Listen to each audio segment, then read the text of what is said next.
talikod. Gusto na siyang matuto mga kaibigan, no? Yan ang pinapagawa ko muna sa kanya. Punas-punas, linis-linis.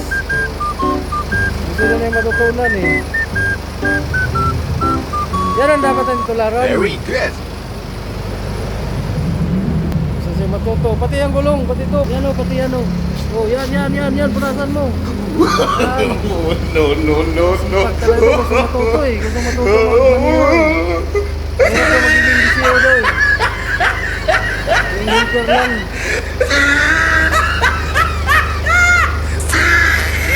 Tintap na oh. Shout out sa mga helper dyan. Shout out sa mga helper na gusto matuto. Tintap talaga oh.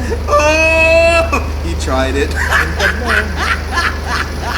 Ano yung nito? Plus na to. Tintap na oh. Okay na.